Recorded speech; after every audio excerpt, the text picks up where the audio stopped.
I'm Ramesh Ramachandran. Going back to the top story, India's Prime Minister Narendra Modi holds a roadshow with UAE President on the eve of Vibrant Gujarat Summit, meets other world leaders and global CEOs, also inaugurates a trade show. Joining me are Dr. Mukesh Aghi and Ms. Tejashree Shah. Dr. Aghi is the CEO and President of US-India Strategic Partnership Forum. It's an independent and non-profit organization headquartered in Washington, D.C. And Ms. Shah is lead stakeholder engagement at iCreate. It's India's only non-academic institution dedicated to fostering startups. It was started in 2012 in Gujarat. iCreate is supported by the governments of Gujarat and India to help the next generation entrepreneurship. Dr. Aghi, Ms. Shah, welcome to DD India News Hour. Dr. Aghi, tell us a bit more about US-India Strategic Partnership Forum and also your first impressions about the Vibrant Gujarat Summit this year. Well, the US-India Strategic Partnership Forum was launched in 2017, focused on building a strong partnership between India and the United States, be it geopolitical, economic, technological, people to people. And we are leading today the largest number of US companies into Vibrant Gujarat. And the energy, the promise of India, the amount of engagement we're seeing is tremendous. In fact, we should call this Vibrant India event rather than Vibrant Gujarat, because we're talking investment all across the country itself.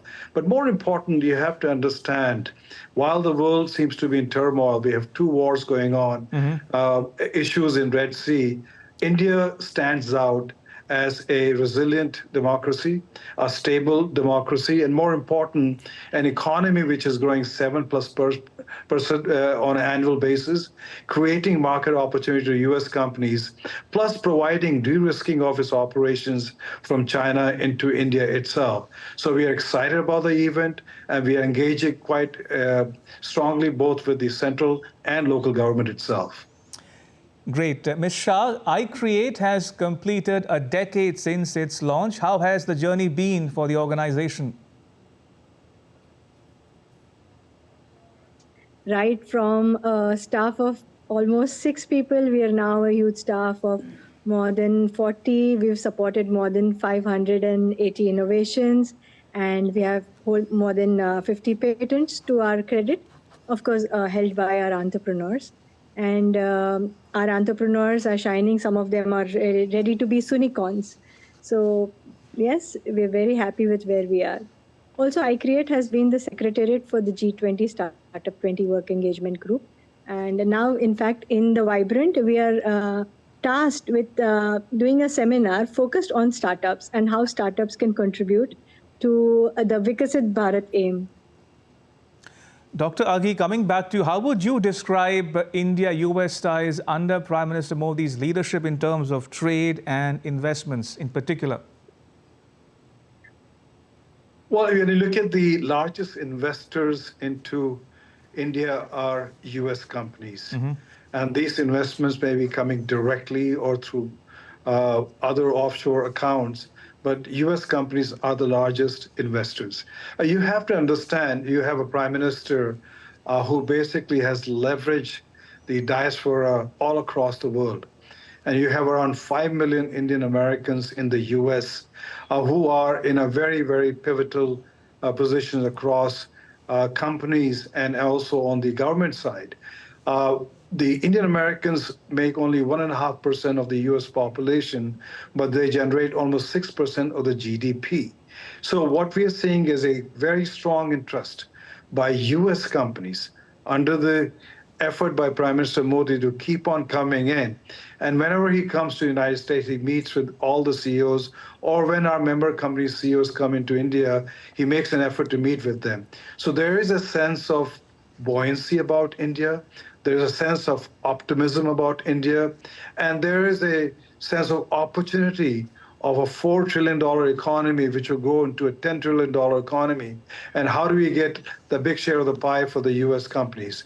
So the effort put in by Prime Minister Modi is showing results which are both mid-term and long-term, going to be positive in the US-India partnership. Dr. Aghi, I want your take on another related issue. Now, Prime Minister Modi has met with world leaders and CEOs of global corporations ahead of the summit. How do you view the Prime Minister's outreach to foreign investors? Is there scope for, say, for instance, doing more in sectors such as semiconductors, ports and logistics, and even education?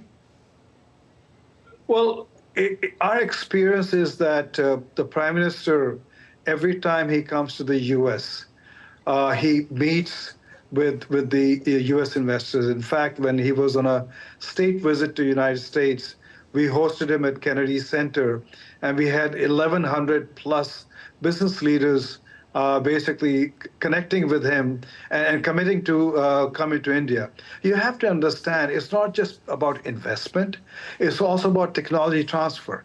The effort put in by Prime Minister Modi and the government shows that the effort to bring in GE engines, to talk about AI, to talk about quantum computing, you have a leader who has considered one of the most popular leaders in the world, and now be able to talk technology, be able to talk about education, be able to talk about energy partnership. So what we are seeing is in the last trip Prime Minister took, over 103 different agreements were signed between the two countries, all the way from education to student transfer to quantum computing to partnership mission to the moon itself. So I think what we are seeing is a tremendous amount of effort put in by this government. But more importantly, the end result is we are seeing transfer of technology, transfer of capital coming to India in a very, very strong fashion. Indeed. Ms. Shah, talking about I Create, has entrepreneurship taken off in a big way in India's Tier 2 or Tier 3 cities? Is the aspirational India your catchment area for top talent? Definitely. The Tier 2, Tier 3 cities have exponentially grown when it comes to the startup ecosystem and getting good startups from there. Of course, India is growing in a very, very monumental fashion when it comes to entrepreneurship. We were 3, slowly we are becoming number 2 in the world when it comes to generating startups and the growth of startups. Of course, our innovation index is also growing higher day by day.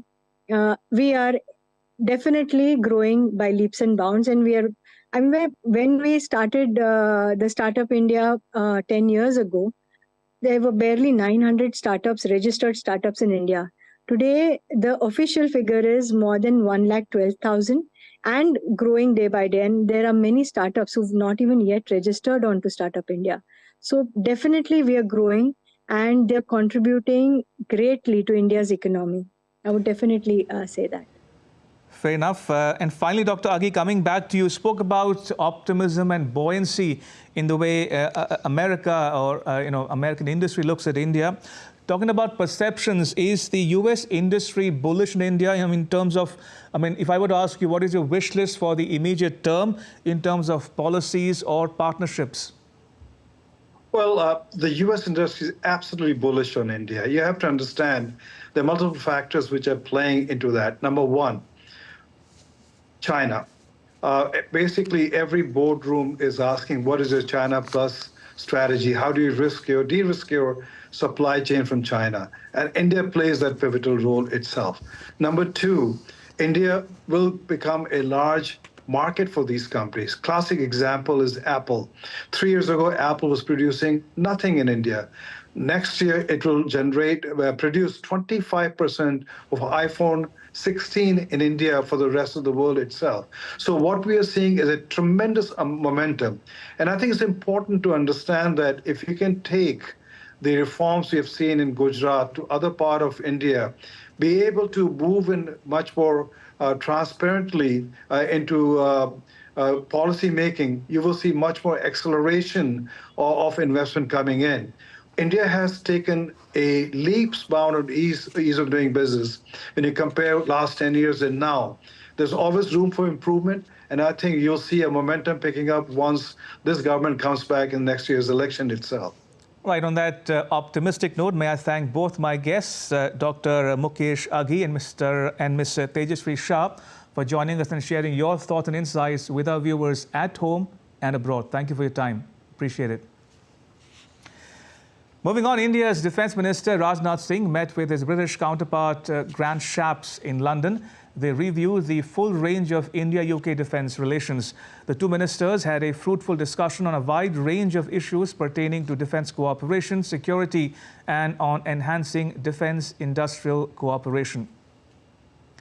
Earlier, Minister Singh inspected a guard of honour at the Horse Guards parade grounds in the city. There was a special parade by the British Army's No. 7 Company Coldstream Guards and the Band of the Irish Guards. The regiments represented on parade are among the most historic in the British Army. Minister Singh is expected to call on UK Prime Minister Rishi Sunak.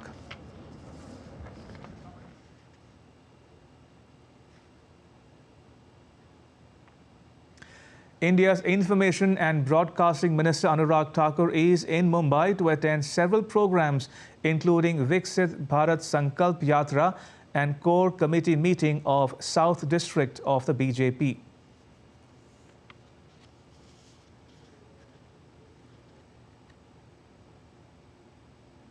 The minister says that the Viksit Bharat Sankalp Yatra's objective is to ensure the widespread reach of all central government schemes that benefit the needy and underprivileged.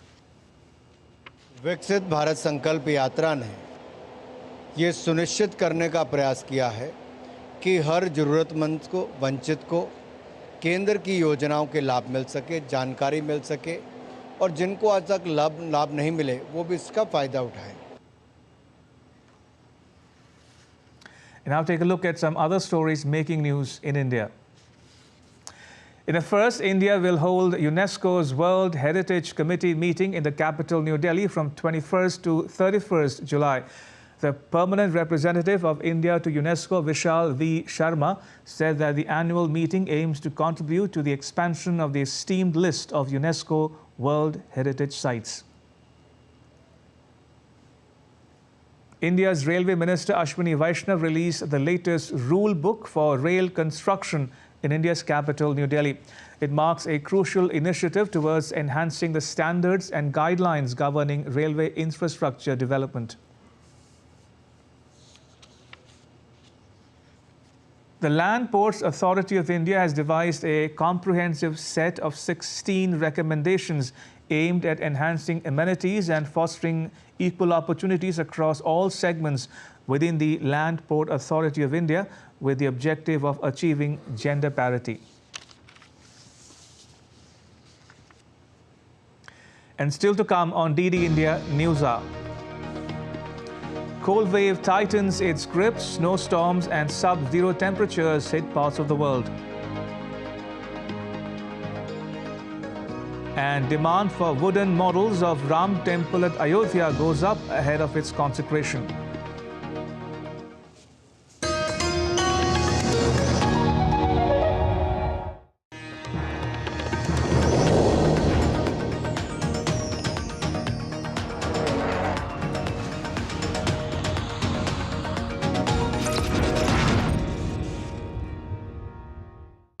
Sir, try berry pulao. Too good. Good, no? Hey, why are you giving him such looks? Ignore tips and use your own mind before you order. Lots of people give unsolicited stock tips. It can be dangerous. Study the company and the risk associated. Invest only after analysis. सोच कर, समझ कर, invest कर. Do you know there's an investor protection fund for investors, IPF, but if your trade isn't executed on the exchange or if it's some guaranteed return scheme, then even IPF will not be able to help you.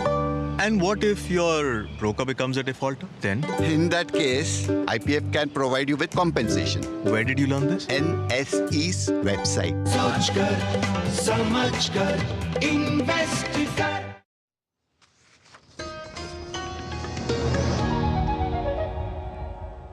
You're watching DD India News Hour. I'm Ramesh Ramachandran.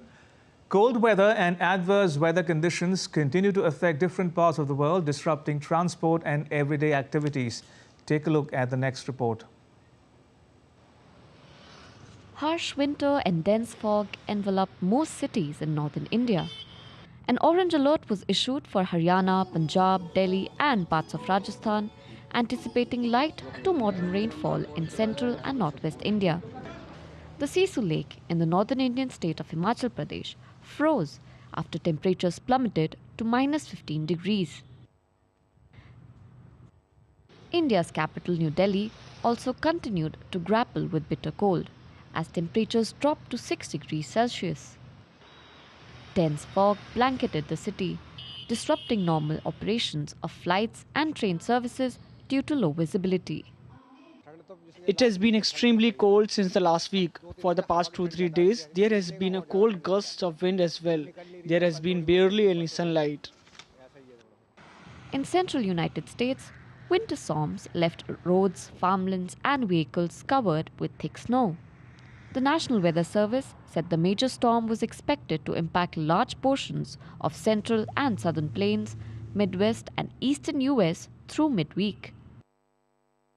Heavy snowfall in Russia led to a multi-vehicle collision on one of Russia's main highways on Monday, killing 4 people, including a child.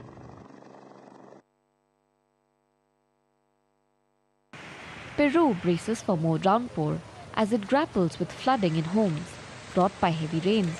Peru's National Civil Defense warned that close to 398 districts could be affected by landslides. We are presenting all the actions we are taking during the intense rain period, and we are preparing to face any scenarios related to El Nino worldwide phenomenon. More than 300 flood warnings were issued by Britain's government after flooding swept across large areas of England and Wales last week. Meanwhile, in quake-hit Noto Peninsula in Japan, the cold weather has been hampering rescue and relief efforts, with the highest temperature in Wajima city forecast at 6 degrees Celsius. The demand for a wooden model of the Ram temple at Ayodhya has gone up ahead of its consecration on 22nd January.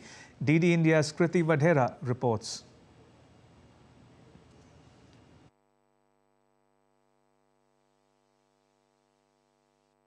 The divine city of Ayodhya is brimming with excitement for 22nd January. Wooden replica of Ram temple is in much demand amongst visitors. Special wooden sheet is imported from New Zealand to carve the design of the temple to bring clear results of the final product. हमने last में जब New Zealand का pine MDF use किया तो उसमें हमें जो है इसकी क्लियरिटी जो है बहुत अच्छी लगी और हमारे जितने भी मंदिर लोग जिनके पास जा रहा है उन्होंने इसको बड़ी जो है सराहनीय किया। वो देश में ही नहीं विदेशों से जो है इसकी जो है डिमांड हो रही है और विदेश में अगर हम बोले तो हमारे पास यूएसए से फिर इसके बाद न्यूजीलैंड से। After printing of design on wooden sheet, the sheets are cut into small parts and further put in boxes with sequins. Handwork is involved in final assembling of the temple. Hundreds of females from villages of Ayodhya got employment in such factories. For them, it's not just a matter of earning livelihood, but it's the offering of their service to Lord Ram.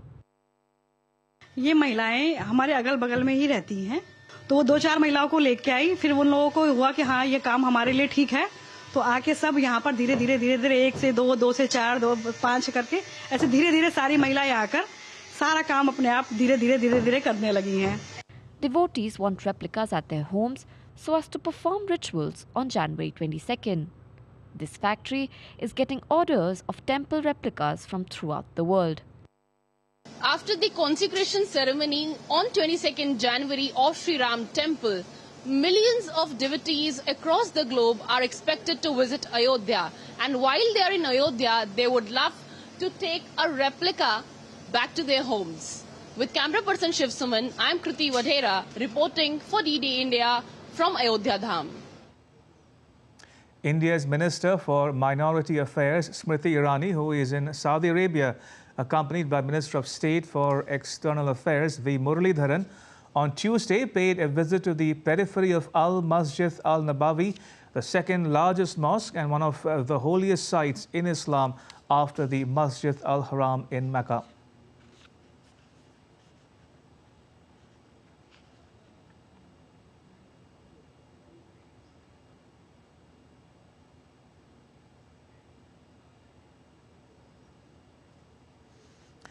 And now to all the news from the world of sport. India's President Draupadi Murmu conferred the National Sports Awards on the most deserving athletes at a function held in New Delhi on Tuesday. 26 athletes were honoured, including ace Indian cricketer Mohammad Shami. Suchitra has more. President of India conferred the National Sports Awards 2023 at India's President House on Tuesday. The National Sports Awards are the pinnacle of sporting honours, which are given annually to recognise the reward and excellence in the sports category. At the 2023 edition of National Sports Awards, 26 sportspersons received the prestigious Arjuna Award. Among the Arjuna Award winners, pacer Mohammad Shami, who had a spectacular run at the ODI Cricket World Cup, has also been bestowed with the prestigious award. Shami was the leading wicket taker at the ODI Cricket World Cup. On the other hand, young Indian Grandmaster R. Pragnananda's coach R.B. Ramesh received the prestigious Dronacharya Award. Lalit Kumar received the Dronacharya Award in the sport of wrestling. Mahavir Prasad Saini received in para-athletics. Shivendra Singh received in the sport of hockey, whereas Ganesh Prabhakar Devrukkar received for the sport of Malakkam. Apart from this, 6 others received awards in the category of Dhyan Chand Award for Lifetime Achievements in Sports and Games 2023. The awards are bestowed with an aim to promote qualities like leadership, discipline, commitment, teamwork, and a passion for health and fitness in the psyche of a nation with the world's largest youth population. Suchitra's report for DD India. And with that, it's a wrap on this edition of DD India News Hour. Let us know your thoughts on the news of the day. You can connect with us on Facebook, X and Instagram. You can also check out our website ddindia.co.in. We'll be back with more news as it breaks here on DD India. I'm Ramesh Ramachandran.